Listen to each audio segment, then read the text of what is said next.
warahmatullahi wabarakatuh. Alhamdulillahirabbil alamin wassalatu wassalamu ala asyrafil anbiya'i wal mursalin wa ala alihi wa sahbihi wa man tabi'ahum bi ihsan ila yaumiddin. Amma ba'd. Kaum muslimin dan muslimat jamaah salat maghrib yang rahmati Allah. Alhamdulillah, bersyukur kita kepada Allah tabaraka wa taala.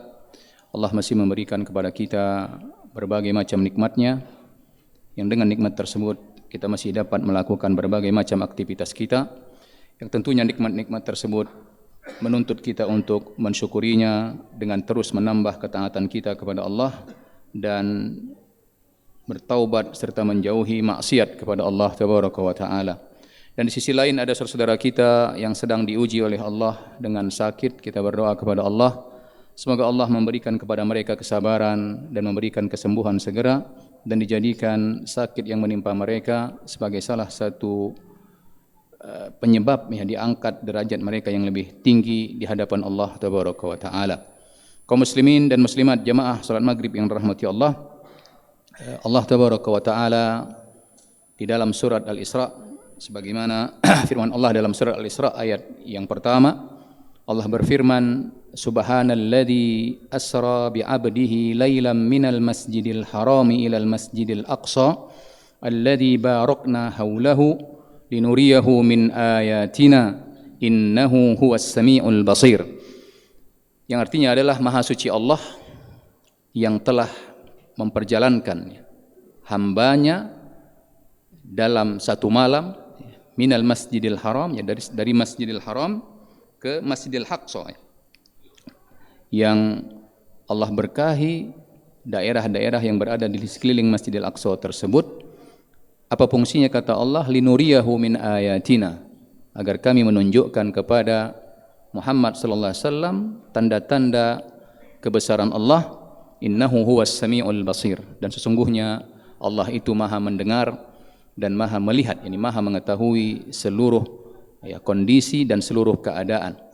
Jemaah salat maghrib yang dirahmati Allah tabaraka wa taala, ayat ini surah Al-Isra bercerita tentang peristiwa di antara peristiwa besar yang merupakan mukjizat Allah tabaraka wa taala, yakni peristiwa Isra wal Mi'raj. Jemaah salat maghrib yang dirahmati Allah, berkaitan dengan peristiwa Isra wal Mi'raj, maka para ulama kita mengatakan, sepakat para ulama kita, peristiwa Isra wal Mi'raj itu benar-benar terjadi. Dan ini dibuktikan dengan surat Al-Isra ayat 1, dan juga nanti Allah ceritakan di surat An-Najm ayat 1 sampai 18. Selanjutnya juga kisah tentang terjadinya Isra wal Mi'raj ini disebutkan oleh Imam Al-Bukhari di dalam sahihnya. Beliau menyebutkan ada 20 hadis yang menunjukkan bahwa memang Isra wal Mi'raj itu benar-benar terjadi.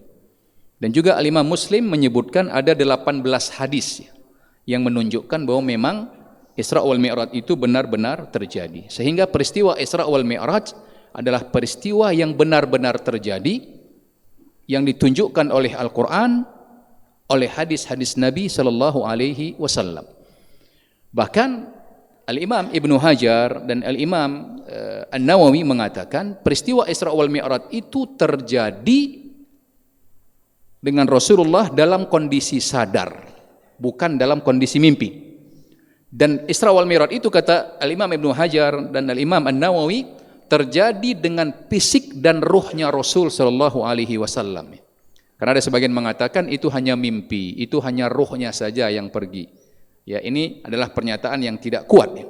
Karena berdasarkan ayat-ayat dan hadis-hadis Nabi SAW, maka peristiwa itu, kata Al-Imam Ibnu Hajar dan Al-Imam An-Nawawi, peristiwa Isra wal Mi'raj benar-benar terjadi dan Rasulullah mengalaminya dengan fisik dan ruhnya. Jemaah salat maghrib yang dirahmati Allah, peristiwa Isra wal Mi'raj ini bisa kita lihat dari berbagai sisi. Di antaranya adalah kita bisa melihat peristiwa Isra wal Mi'raj ini dengan firman Allah dalam surat Al-Isra, ayat yang pertama. Ketika Allah mengatakan Subhanalladzi asra bi'abdihi laila, ya Maha Suci Allah, ya tentunya ini Allah memerintahkan kita untuk mensucikan Allah tabaraka wa taala, mensucikan dari berbagai kekurangan, dari berbagai aib, karena Allah tidak punya kekurangan, tidak punya aib, ya, berbeda dengan kita manusia. Sehebat apapun pendidikan kita, sekaya apapun kita, setinggi apapun ya status kita, maka kita tetap punya kekurangan. Nggak ada kita yang sempurna. Hanya Allah saja ya yang memiliki kesempurnaan tersebut. Selanjutnya kata Allah, alladzi asra bi 'abdihi. Allah yang maha suci yang telah asra, memperjalankan. Kenapa Allah menyebutkan memperjalankan? Karena memang peristiwa ini sebuah peristiwa yang di luar kebiasaan, di mana Rasulullah SAW melakukan perjalanan dalam satu malam, menempuh jarak dari Masjidil Haram ke Masjidil Aqsa. Masjidil Haram ke Masjidil Aqsa itu diperkirakan jaraknya kurang lebih 1.500 km. 1.500 km, jarak yang jauh itu. Dan ketika itu dilakukan atau ditempuh pada zaman Rasul Sallallahu Alaihi Wasallam dengan segala keterbatasan, maka itu merupakan suatu peristiwa yang sangat luar biasa, yang tentu sulit dipahami, sulit diyakini kecuali oleh orang-orang yang beriman. Maka Allah mengatakan asra, yang telah memperjalankan.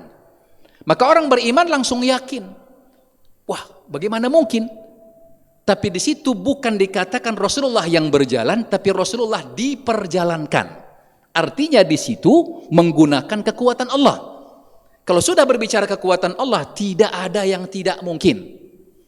Kalau kita bicara kekuatan manusia, ya mana mungkin Muhammad berjalan pakai apa? Pakai unta, pakai kuda. Berapa kekuatan kuda? 1.500 km ditempuh dalam satu malam. Bukan cuma dari Masjidil Haram ke Masjidil Aqsa, tapi balik lagi. Ya, berarti berlipat. Tetapi di sini kata Allah asra, yang telah memperjalankan. Maka orang beriman dengan mudah mempercayai. Kenapa itu terjadi? Bagaimana mungkin terjadi? Karena itu terjadi dengan kekuatan Allah. Maka kita lihat di dalam banyak riwayat disebutkan ketika Rasulullah kembali lagi ke Masjidil Haram dan besok paginya Rasulullah bertemu dengan orang-orang musyrikin. Di antaranya Abu Jahal. Maka Rasulullah sampaikan bagaimana Rasulullah apa yang terjadi tadi malam. Abu Jahal mendengar itu langsung tertawa dan mengatakan, wahai Muhammad, bagaimana mungkin itu terjadi? Kalau memang itu betul-betul terjadi, maukah kamu aku kumpulkan orang-orang Quraisy dan kamu ceritakan di hadapan orang Quraisy, kita lihat nanti. Ya, betul nggak kejadian itu? Kata Rasulullah, nggak mengapa. Maka Abu Jahal pun memanggil orang-orang Quraisy. Dan selanjutnya Rasulullah disuruh cerita apa yang terjadi. Sebagian besar mereka tidak percaya, nggak mungkin. Tapi sebagian di antara mereka mengatakan, baik, kalau kamu memang betul-betul pergi ke Masjidil Aqsa, coba ceritakan sama kami bagaimana Masjidil Aqsa tersebut. Tentunya zaman dahulu itu kan nggak bisa melihat video ya. Kalau sekarang orang nggak pernah ke Masjidil Aqsa bisa cerita kenapa ada video. Dulu nggak ada. Dan beberapa orang yang pernah ke Masjidil Aqsa mengatakan benar. Apa yang dia lakukan itu, apa yang dia ceritakan benar. Bahwa Masjidil Aqsa itu bentuknya seperti ini, di dalamnya seperti ini, dan seterusnya. Maka di antara mereka beriman, dan di antara mereka bertambah apa? Kekufurannya. Maka di sini kata Allah, asra, diperjalankan. Dan ketika itu Abu Jahal dan orang-orang musyrikin mendatangi Abu Bakar. Karena mereka tahu Abu Bakar adalah sahabat Nabi yang paling dekat. Dan mereka mengatakan, kalau Abu Bakar bisa dibuat tidak percaya sama Muhammad SAW, maka bisa dipastikan seluruh sahabat akan tidak lagi percaya sama Muhammad sallallahu alaihi wasallam. Maka datangi Abu Bakar dan memanggil Abu Bakar, wahai Abu Bakar, coba dengar ini. Cerita yang diceritakan, yang dialami oleh temanmu yang selama ini sangat kamu percayain. Maka kata Abu Bakar, apa ceritanya? Diceritakanlah bagaimana Nabi Muhammad SAW melakukan perjalanan dari Masjidil Haram ke Masjidil Aqsa, balik lagi ke Masjidil Haram dalam satu malam. Apa kata Abu Bakar? Kalau yang mengatakan itu Muhammad, maka aku percaya. Karena dia tidak pernah berbicara dari hawa nafsunya, tetapi dia berbicara dengan wahyu. Bahkan lebih dari itu aku percaya. Kalau diturunkan kepadanya wahyu, berulang-ulang aku percaya. Apalagi kalau cuma peristiwa Isra wal Mi'raj. Abu Bakar dengan keimanannya, begitu yakin langsung. Tanpa harus tanya kanan kiri. Asra, Allah yang memperjalankan. Ini mengajarkan kepada kita perlu keyakinan dengan kekuatan Allah. Jangan kita lebih yakin sama kekuatan pribadi, kekuatan manusia. Kita harus lebih yakin dengan kekuatan Allah. Kekuatan Allah itu tidak ada yang mengalahkan. Kekuatan kita banyak yang mengalahkan, banyak yang menghambat. Jemaah salat maghrib yang dirahmati Allah, selanjutnya kata Allah, Laila. Subhanalladzi asra bi 'abdihi laila. Kenapa? Ya, Isra itu maknanya adalah perjalanan malam hari. Tapi kenapa Allah sebut lagi dengan pada malam hari? Padahal kata kalimat Isra saja sudah cukup menunjukkan bahwa itu terjadi pada malam hari. Kata para ulama kita, Allah sebutkan lagi kalimat lail itu untuk menguatkan betul-betul peristiwa itu terjadi dalam satu malam. Ya, bukan dalam beberapa malam atau bukan malam dan siang, tetapi betul-betul terjadi dalam satu malam. Juga disebutkan di situ abdun, ya, subhanalladzi asra bi abdihi. Maha suci Allah yang telah memperjalankan hambanya. Kata para ulama kita, ketika itu Rasul SAW sudah diangkat menjadi Rasul. Tetapi kenapa Allah tidak menggunakan subhanalladzi asra bi rasulihi? Allah, Maha suci Allah yang telah memperjalankan Rasulnya. Tetapi Allah mengatakan Maha suci Allah yang telah memperjalankan hambanya. Para ulama kita mengatakan ada dua faedah. Ketika Allah mengatakan kalimat abdun dan tidak menyebut kalimat Rasul atau Nabi, yang pertama adalah Allah sebutkan kalimat abdun, ya, manusia, orang hamba. Maka kata para ulama kita secara bahasa, seorang hamba itu maksudnya adalah seorang yang memiliki ruh dan jasad. Maka apa yang Allah ingin sampaikan, bahwa kalimat abdun di situ diletakkan bukan sia-sia, karena memang peristiwa Isra wal Mi'raj itu terjadi dengan fisik dan ruhnya Rasul Shallallahu Alaihi Wasallam. Jadi kalau ada yang masih ragu dengan peristiwa Isra wal Mi'raj dan mengatakan Isra wal Mi'raj itu mimpi Rasulullah, Isra wal Mi'raj itu adalah peristiwa yang dialami oleh ruhnya saja tanpa fisiknya, maka pernyataan ini dibatalkan oleh kalimat Allah subhanalladzi asra bi abdihi. Allah sebutkan kalimat abdun yang pertama untuk menunjukkan Isra wal Mi'raj itu terjadi dengan fisik dan ruhnya Rasul sallallahu alaihi wasallam. Faedah yang kedua kata para ulama kita, kenapa disebutkan kalimat abdun? Para ulama kita mengatakan karena abdun atau ubudiyah, ya, penghambaan itu adalah derajat yang paling tinggi yang dimiliki seorang hamba. Karena memang pada dasarnya kita hidup di dunia ini untuk apa? Untuk diperintah dan dilarang. Oleh siapa? Oleh Allah. Maka manusia yang paling sempurna itu adalah yang paling sempurna penghambaannya kepada Allah. Bagaimana bentuk penghambaannya? Paling sempurna ketaatannya kepada Allah. Paling sempurna dari sisi meninggalkan kemaksiatan kepada Allah. Posisi ubudiyah inilah yang mengantarkan Rasulullah ke tempat yang tertinggi, yaitu dia sampai ke Sidratul Muntaha, ya, di atas langit yang ketujuh, ya, bertemu dengan Allah Tabaraka wa Ta'ala. Maka para ulama kita menyebutkan semakin tinggi kepenghambaan seseorang kepada Allah, maka semakin tinggi derajatnya. Kata Allah, inna akramakum indallahi atqakum, bahwa manusia yang paling mulia itu di sisi Allah adalah yang paling bertakwa. Siapa yang paling bertakwa? Paling taat sama Allah, paling jauh dari bermaksiat kepada Allah. Inilah hamba yang paling bertakwa, dan itu dicapai oleh Rasul Shallallahu Alaihi Wasallam. Maka ketika Rasulullah adalah yang paling sempurna ketakwaannya, paling sempurna penghambaannya, maka Allah angkat dia ke derajat yang paling tinggi sampai bertemu dengan Allah di Sidratul Muntaha, yang itu tidak didapatkan oleh malaikat sama sekali dan juga tidak didapatkan oleh para nabi dan rasul yang lain. Maka nanti kalau kita lihat sejarahnya sebagaimana diceritakan oleh Al-Imam Al-Bukhari dalam sahihnya, juga Al-Imam Muslim dalam sahihnya, bagaimana Jibril menemani Rasul sallallahu alaihi wasallam sampai ke mana? Sampai langit ketujuh. Ya, kita lihat nanti bagaimana Al-Imam Bukhari menceritakan dari Anas bin Malik, Rasulullah naik, ya, ketika dari Masjidil Haram ke Masjidil Aqsa, selanjutnya dari Masjidil Aqsa naik ke atas langit. Di langit pertama bertemu dengan Nabi Adam alaihissalam. Di langit kedua bertemu dengan Nabi Isa alaihissalam. Nanti di langit yang keenam bertemu dengan Nabi Musa alaihissalam. Di langit yang ketujuh bertemu dengan Nabi Ibrahim alaihissalam. Dan setelah itu Rasulullah melakukan perjalanan lagi, dan Jibril tidak bisa membersamai Rasul sallallahu alaihi wasallam sampai ke Sidratul Muntaha bertemu dengan Allah Tabaraka wa Ta'ala. Artinya apa? Jibril saja, malaikat yang paling mulia, tidak bisa sampai, ya, ke derajat yang tinggi itu langsung bertemu dengan Allah Tabaraka wa Ta'ala. Juga tidak para nabi.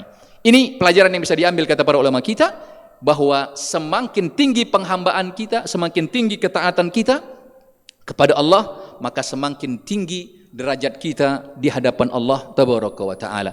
Jemaah salat maghrib yang dirahmati Allah tabaraka wa taala, tentunya peristiwa Isra wal Mi'raj ini benar-benar terjadi. Cuma para ulama kita berbeda pendapat ya. Kapan peristiwa Isra wal Mi'raj ini terjadi? Ya, Al-Imam Ibnu Hajar menyebutkan di dalam Fathul Bari bahwa peristiwa Isra wal Mi'raj ini berkaitan dengan tahun dan bulannya dan tanggalnya. Terjadi perbedaan pendapat para ulama kita.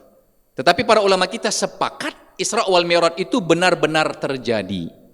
Cuman berkaitan dengan tahunnya, bulannya, dan tanggalnya terjadi perbedaan pendapat. Ya, bahkan kata Imam Ibnu Hajar ada 10 pendapatnya.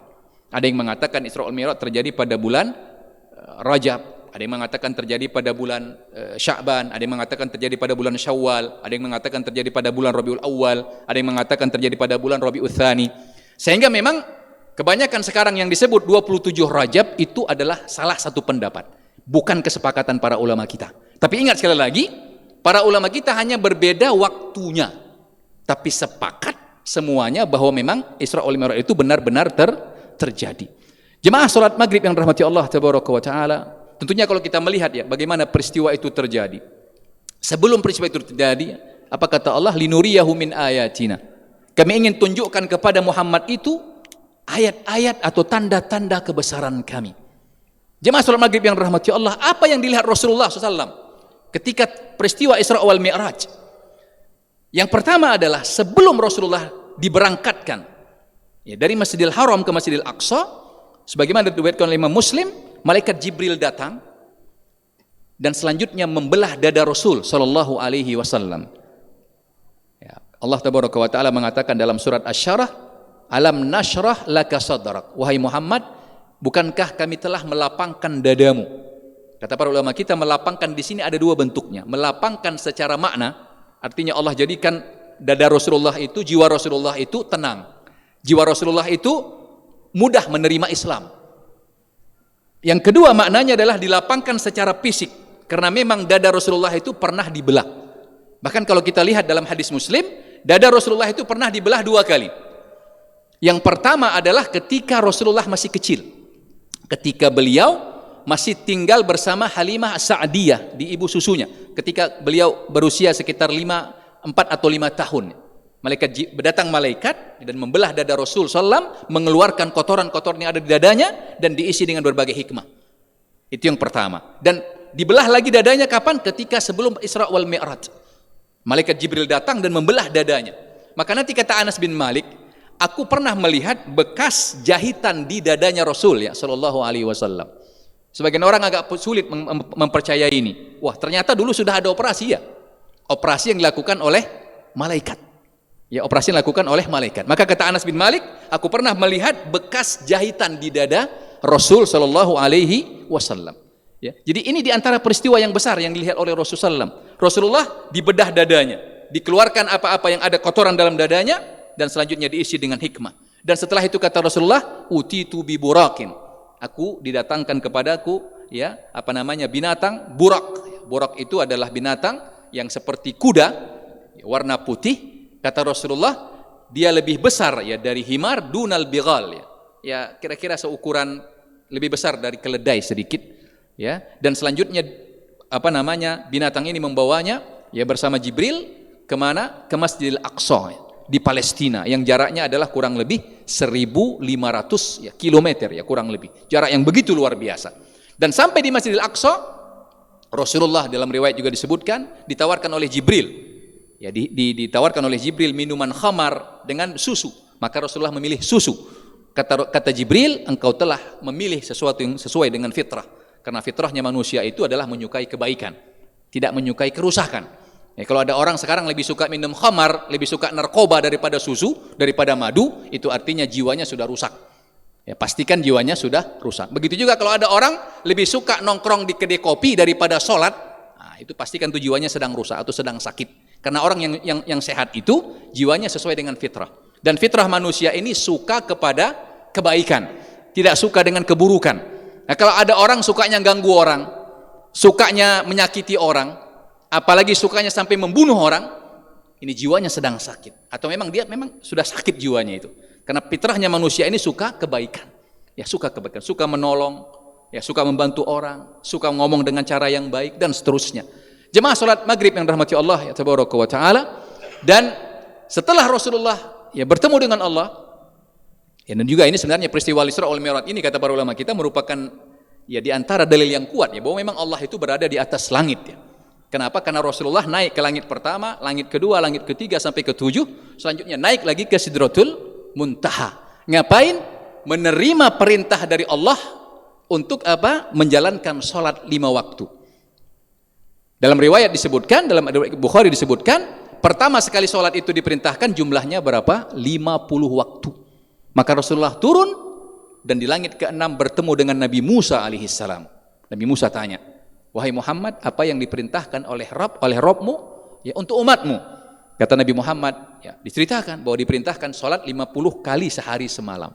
Nabi Musa mengatakan, mintalah keringanan dari Rabbmu, dari Allah, karena aku sudah melihat di umatku mereka tidak sanggup. Maka akhirnya Rasulullah yang meminta kepada Allah sampai dikurangi jumlahnya menjadi 5 waktu. Dan ini juga menunjukkan betapa pentingnya perintah sholat. Perintah yang lain itu Allah perintahkan melalui apa? Melalui Jibril. Allah perintahkan Jibril sampaikan kepada Rasul sallallahu alaihi wasallam. Perintah sholat tidak. Rasul yang dipanggil naik ke atas langit bertemu dengan Allah langsung tanpa perantara. Ini menunjukkan betapa pentingnya ibadah sholat tersebut. Yang tentunya ini menjadi ya pelajaran bagi kita di antara pelajaran terpenting dari Isra wal Mi'raj, bagaimana pentingnya kita menjaga sholat. Diri kita termasuk orang-orang terdekat kita, keluarga kita. Termasuk saya berpesan, kalau dia di antara kita yang sedang menjaga keluarganya, menjaga temannya yang sedang sakit, ingatkan dia untuk tetap menjaga sholat. Ingat, peristiwa Isra wal Mi'raj di antara peristiwa pelajaran terpenting adalah kita diingatkan untuk menjaga sholat 5 waktu. Tidak ada cerita sholat 5 waktu itu ditinggalkan, kecuali bagi orang yang berhalangan, perempuan, haid dan nifas ya. Kalau laki-laki tidak ada halangan, tidak ada alasan. Selama dia masih sadar, selama nyawa masih ada di dalam tubuhnya, maka dia wajib sholat. Bagaimanapun kondisinya. Allah mengatakan la yukallifullahu nafsan illa wus'aha. Allah tidak membebani kita kecuali sesuai dengan kemampuan kita. Saya tidak bisa berdiri, silahkan sholat sambil duduk. Saya tidak bisa duduk, silahkan sambil berbaring. Saya tidak bisa wudhu karena banyak luka di tubuh saya. Kalau saya pakai kena air, saya bisa tambah sakit atau bisa mati. Pakai tayamum, tidak ada alasan. Jangan sampai berulang-ulang kisah Isra wal Mi'raj kita dengarkan, tetapi sholat tidak dipedulikan. Ini musibah. Ini musibah. Apalagi sekarang kadang-kadang Isra wal Mi'raj sekedar diperingati. Jangan sampai peringatan diulang-ulang, tapi sholatnya tidak tambah semakin baik. Rasulullah mengatakan, al-ahdul ladzi bainana wa bainahumus sholat. Perbedaan kami dengan orang di luar kami, maksudnya antara orang Islam dengan orang kafir, mengerjakan sholat 5 waktu. Artinya apa? Batas minimal seorang muslim itu ya sholat 5 waktu. Kalau sholat 5 waktunya sudah berantakan, ini artinya status Islamnya sudah abu-abu. Kita kalau dikatakan ini warga Aceh 50% kamu statusnya, kita marah. Saya betul-betul warga Aceh, KTP saya Aceh. Bagaimana kalau status Islam kita itu dianggap abu-abu? Kenapa? Karena sholatnya berantakan. Jemaah sholat maghrib yang dirahmati Allah, tentunya banyak pelajaran lain yang bisa kita ambil dari peristiwa Isra wal Mi'raj, tapi karena keterbatasan waktu, ya mudah-mudahan bisa kita sampaikan pada waktu-waktu yang lain. Ya mudah-mudahan kita bisa mengambil hikmah-hikmah terbaik dan menjadikan kita semakin dekat, semakin yakin kepada Allah. Dan di antara pesan terpenting, ya jangan lupa kita menjaga sholat 5 waktu dan mengingatkan orang-orang terdekat kita dan orang-orang yang di sekitar kita untuk tetap menjaga sholat 5 waktu tersebut. Demikian, semoga bermanfaat. Subhanakallah wa bihamdik, asyhadu an la ilaha illa anta, astaghfiruka wa atubu ilaik. Wassalamualaikum warahmatullahi wabarakatuh.